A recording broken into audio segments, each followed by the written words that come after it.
세상 사람들이 우리들을 평가할 때 지위나 돈이나 명예로 아니면 인물로 할 때가 많이 있습니다. 설교 본문을 보면 바울 선생은 우리들의 언행을 통해서 예수 그리스도와 일치감을 보여주라고 권면하고 있습니다. 이 말씀의 의미는 우리가 늘 교회 예배 드리러 가고 목에는 십자가를 걸고 자동차에는 기독교의 심볼인 생선 마크를 달고 다니는 것을 의미하는 것이 아닙니다.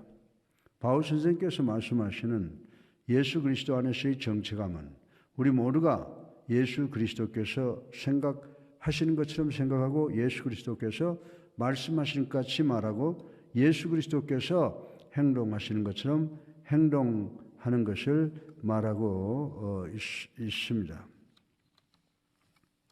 바울 선생은 오늘 본문을 통하여 우리 모두가 예수님과 일치감을 갖도록 권면을 하십니다. 그런데 예수님께서는 어려움이, 고난이 무엇인가를 잘 알고 계셨습니다. 예수님께서는 고향에서 쫓겨나셨습니다. 협박을 수없이 받으셨습니다. 친구로부터 배신을 당하셨습니다. 추종자들로부터 버림을 당했습니다. 거짓 증거자들에 의해서 여러 번 피소를 당했습니다. 조작된 재판을 받았습니다. 구타를 당했습니다. 결국은 갈보리 언덕 십자가에서 사형을 당하셨습니다. 예수님께서는 고통이 무엇인가를 아셨습니다. 동시에 고통과 고난을 어떻게 하면 극복하는가에 대해서도 익히 알고 계셨습니다. 히브리서 4장 15절에 보면 우리에게 있는 대제사장은 우리의 연약함을 동정하지 못하실 리가 아니요 모든 일에 우리와 똑같이 시험을 받으신 이로되 죄는 없으시니라고 하셨습니다.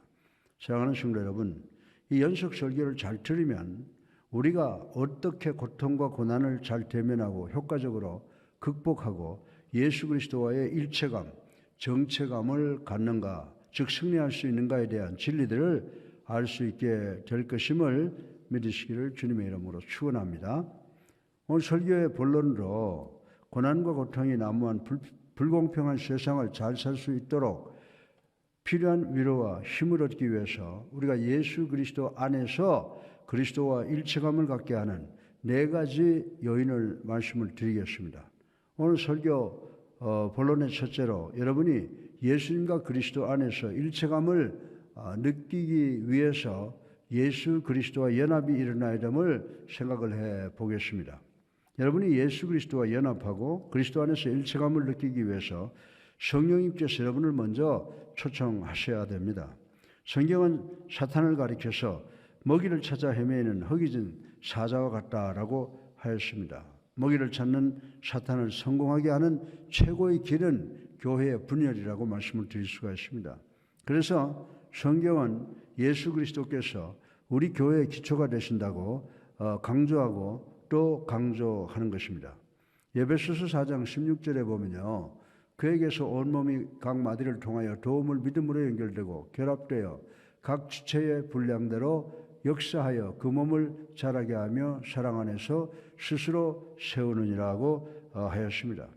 우리 교회가 갈라지고 나누어지면 구원받지 못한 사람들은 구원받지 못한 채로 그대로 버려질 가능성이 농후하다라고 하는 것입니다. 우리 교회는 환원운동을 지지합니다. 200여 년 전에 환원운동가들은 성서에는 즉 본질적인 것에는 일치를, 의견에는 자유를, 매사에는 사랑으로 하라고 권면하고 있습니다. 요즘 교회들의 주보나 혹은 월간 소식지를 읽어보면 교회의 일체감이 점점 후퇴되어 가는 것을 볼 수가 있습니다. 그리고 희생자들이 방치되는 경향을 볼 수가 있습니다. 사랑하는 성도 여러분, 교회가 일체성을 유지하는 것은 성도들이 연합하겠다는 노력이 없이는 불가능하다고 하는 것입니다. 죄인들을 그리스도께 인도해서 의인이 되게 함으로 하나님께 영광을 돌리겠다는 순종의식이 없이는 교회 정체감을 달성하기는 불가능한 것입니다. 신실한 그리스도인들은 정치, 경제, 사회적 태부와 불황 속에서 다양한 의견과 욕구가 있음에도 불구하고 우리 그리스도인들은 예수 그리스도께서 공통부모가 되신다고 이해하고 믿어야 하는 것입니다. 오늘의 현실과 우리의 법과 교회와 국가 사회의 기초는 예수 그리스도의 갈보리 십자가 밑에 세워져야 한다는 것입니다. 우리 다 같이 빌립보서 1장 27절을 함께 읽어 보겠습니다. 오직 너희는 그리스도의 복음에 합당하게 생활하라. 이는 내가 너희에게 가보나 떠나 있으나 너희가 한 마음으로 서서 한 뜻으로 복음의 신앙을 위하여 협력하는 것과. 아멘.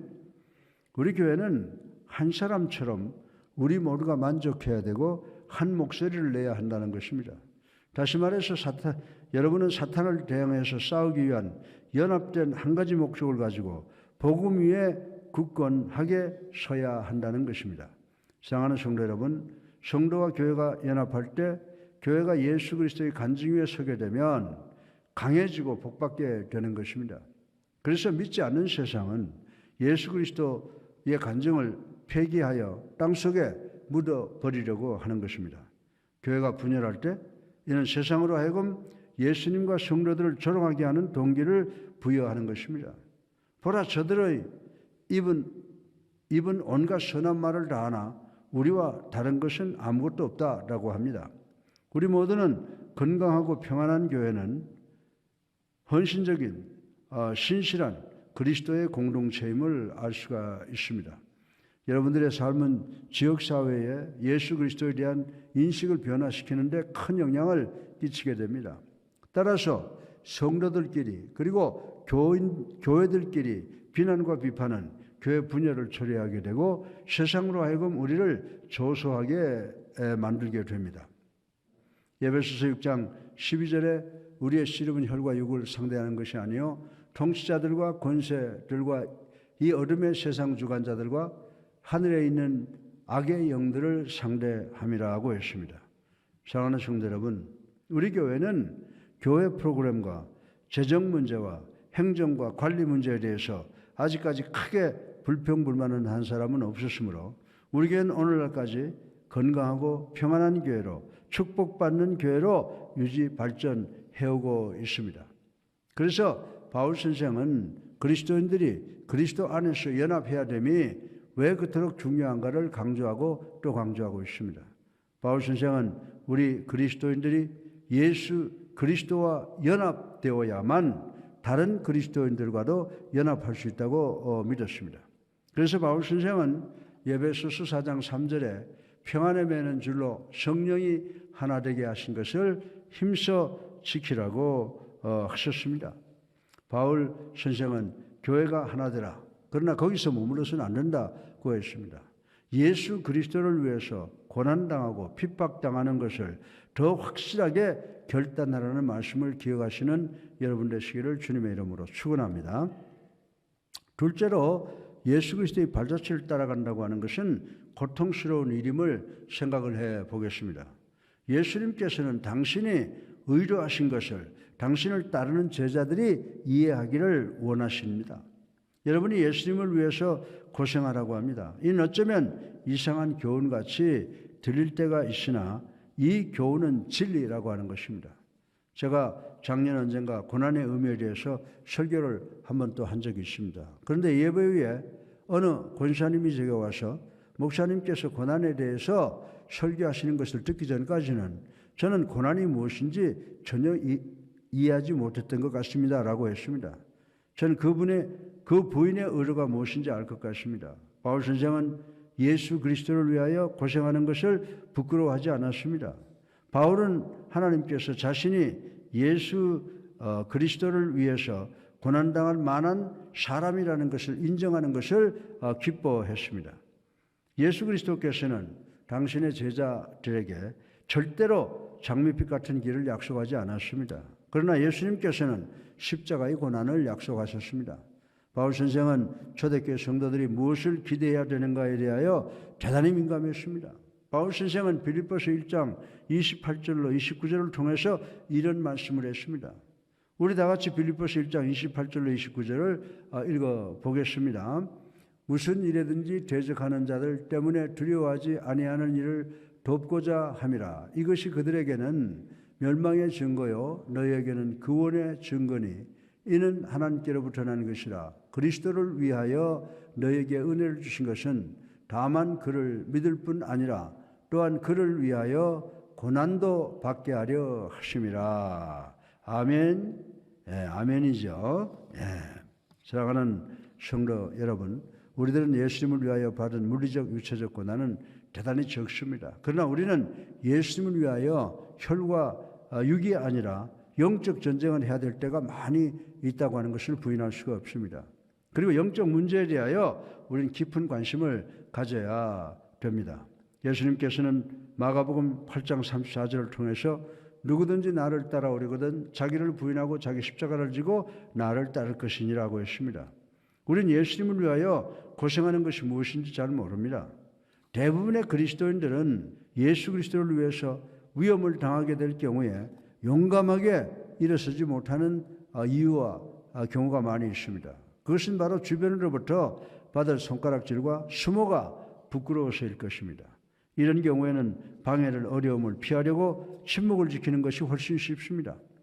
어떤 사람이 통계를 보니까 95%의 자동차 사고는 자기 집 5마일 안에서 일어난다는 보고를 읽은 적이 있습니다. 그래서 그는 5마일 밖에 있는 집을 사서 이사를 갔다고 하는 이야기를 들었습니다.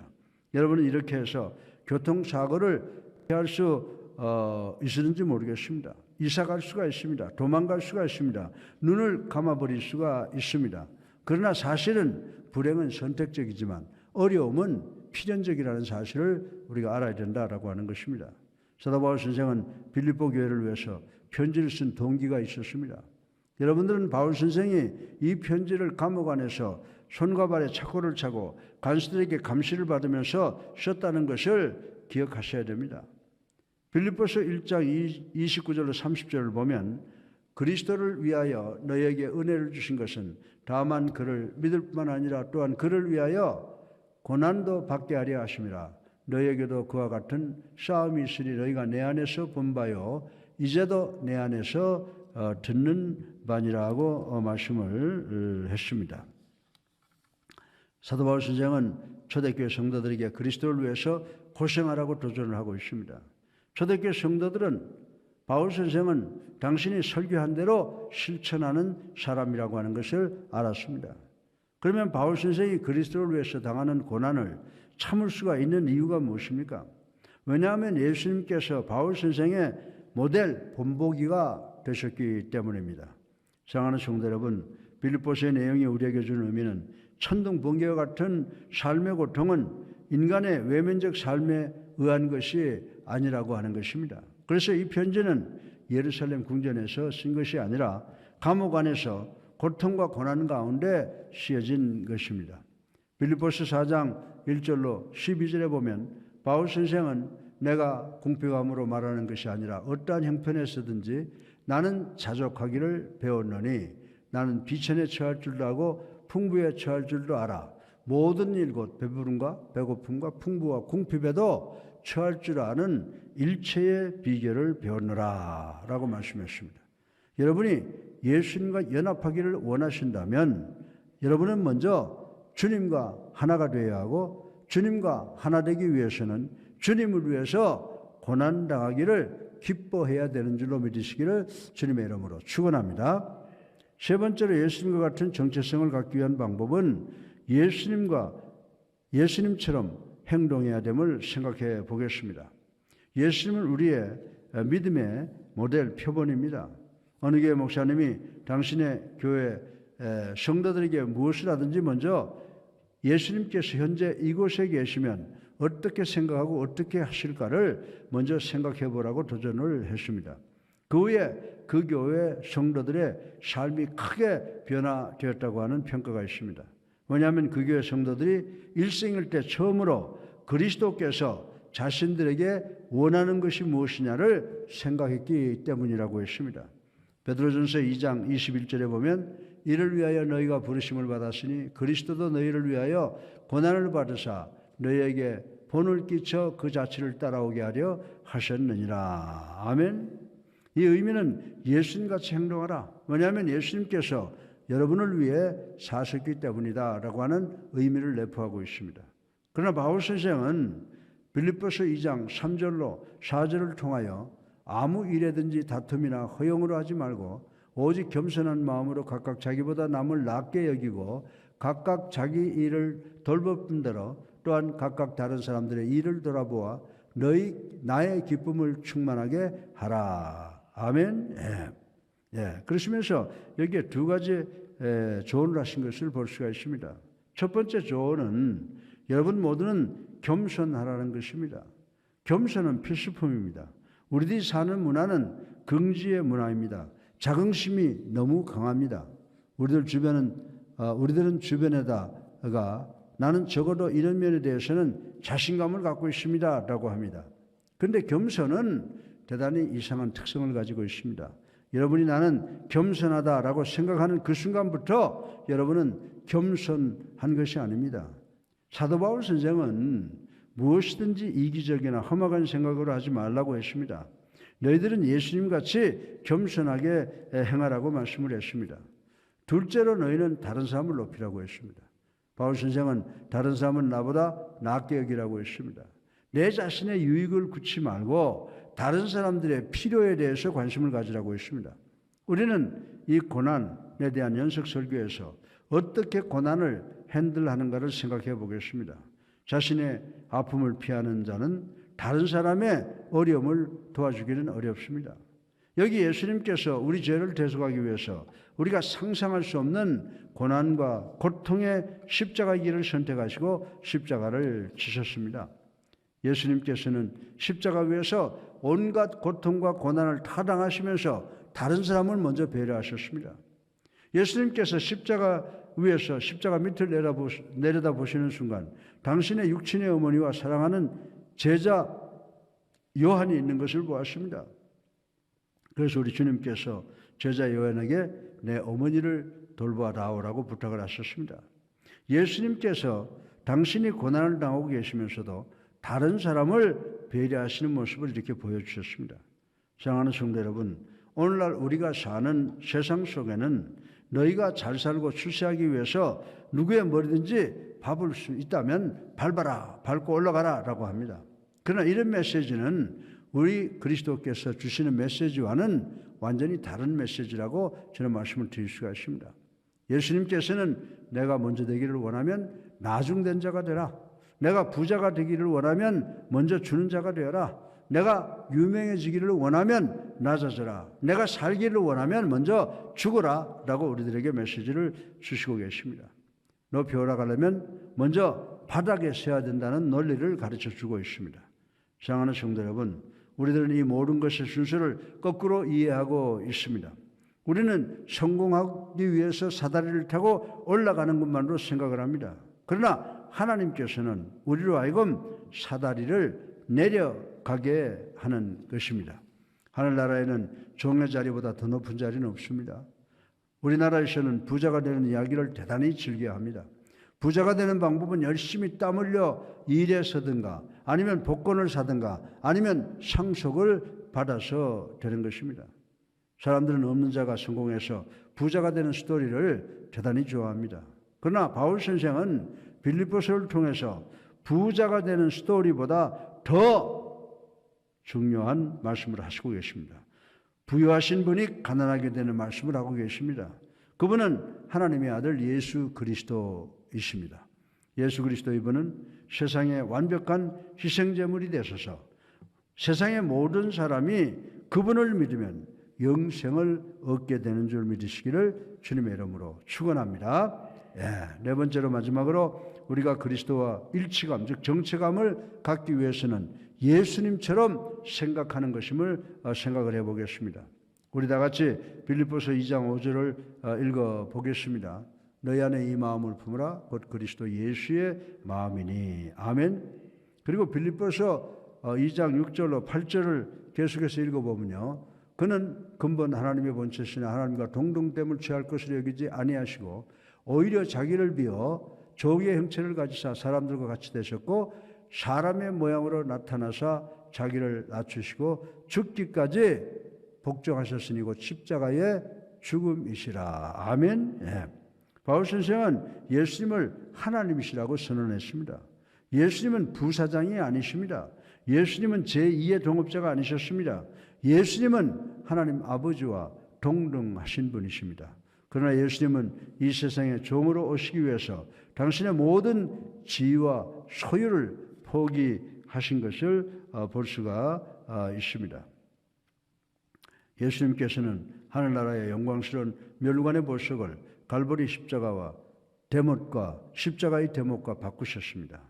요한은 말씀이 육신되어 우리 안에 사셨다라고 했습니다. 사랑하는 성도 여러분, 우리가 예수 그리스도와 같이 생각해야 된다면 예수님은 어떻게 생각하십니까? 예수님은 복종하는 마음을 가지셨습니다. 그래서 예수님께서는 마태복음 26장 39절에 내 아버지여 만일 할 만하시거든 이 잔을 내게서 지나가게 하옵소서. 그러나 나의 원대로 마옵시고 아버지의 원대로 하옵소서라고 간절히 기도하셨습니다. 이 의미는 예수님께서 나는 하나님께서 원하시는 일을 하겠습니다. 죽는 일이 일어나도 말입니다. 라고 하신 것입니다. 예수님께서는 내가 원하는 대로가 아닙니다. 아버지 당신의 뜻입니다. 라고 했습니다. 이 기도가 예수님의 순종, 복종의 태도를 나타내고 있는 것입니다. 종의 도를 가져오게 되었습니다. 그리고 예수님은 종의 도를 갖고 계셨습니다. 예수님께서는 계속해서 당신이 아니라 남을 높이려고 노력하셨습니다. 예수님은 종의 본질과 본능을 택하셨습니다. 그래서 주님께서 이 세상에 부유하신 자가 가난하게 오신 것입니다. 또한 예수님은 희생의 도를 갖고 계셨습니다. 자신의 생명이 요구된다 해도 남을 위하는 태도를 갖고 계셨습니다. 그래서 예수님의 무조건적 사랑은 어떤 어려움과 고난이라도 대면하실 수가 있었습니다. 이것이 관계가 절단되고 고난을 당하고 더 나아가서 십자가를 지는 고통이라도 예수님께서는 상관하지 않으셨습니다. 사랑하는 성도 여러분, 왜냐하면 구원이 언제나 해답이 아니기 때문입니다. 구원자가 해답인 줄로 믿으시기를 주님의 이름으로 축원합니다.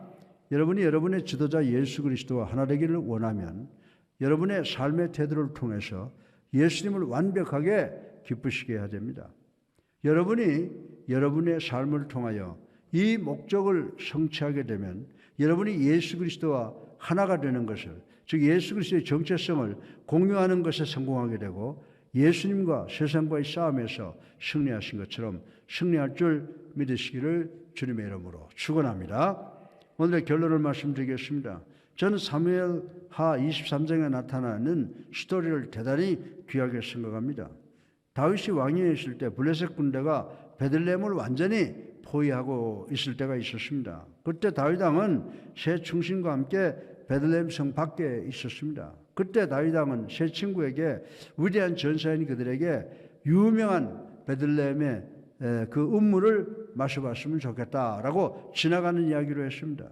그러나 다윗 왕은 그것은 불가능한 것을 알았습니다. 왜냐하면 적군인 블레셋 군대가 베들레헴을 포위하고 있었기 때문이었습니다. 그때 이 세 전사는 적군의 포위망을 뚫고 베들레헴에 가서 물을 떠다가 왕에게 드림으로 다윗의 그 간절한 바람을 풀어주자고 결의를 했습니다. 그 세 전사는 적군의 포위망을 뚫고 가서 천신만고 끝에 그 물을 가져다가 다윗 왕에게 바쳤습니다. 사랑하는 성도 여러분, 이때 다윗 왕의 반응이 무엇인지 아십니까? 다윗 왕은 물병을 들었습니다. 그리고 물병의 그 귀한 물을 땅에 부어버렸습니다. 뭔지 아십니까? 다윗은 나는 이 물을 마시기를 거부한다. 이는 세 사람의 생명과 같은 피가 아닌가. 난 마시지 않겠다라고 했습니다. 다윗 왕에게 이것은 물이 아니고 피였다고 하는 것입니다. 여러분들은 그 왕과 신하들을 보면서 그들 넷은 완전히 하나가 되어 있는 것을 볼 수가 있을 것입니다. 우리 모두도 예수 그리스도 안에서 한 정체감을 갖기 위해서 우리 주님과 하나가 되어야 함을 명심하시기를 주님의 이름으로 축원합니다. 사랑하는 성도 여러분, 여러분은 어떻습니까? 여러분은 만왕의 왕이신 예수 그리스도께 속해 계십니까? 예수 그리스도와 일체감을 갖고 계십니까? 여러분 모두가 생각하는 것, 말하는 것과 행동하는 것을 주님과 일치하심으로 어떤 고난과 고통이라도 극복하시고 복받고 승리하시는 삶을 살아가시는 우리 예수랑교회 성도님들 되시기를 주님의 이름으로 축원합니다.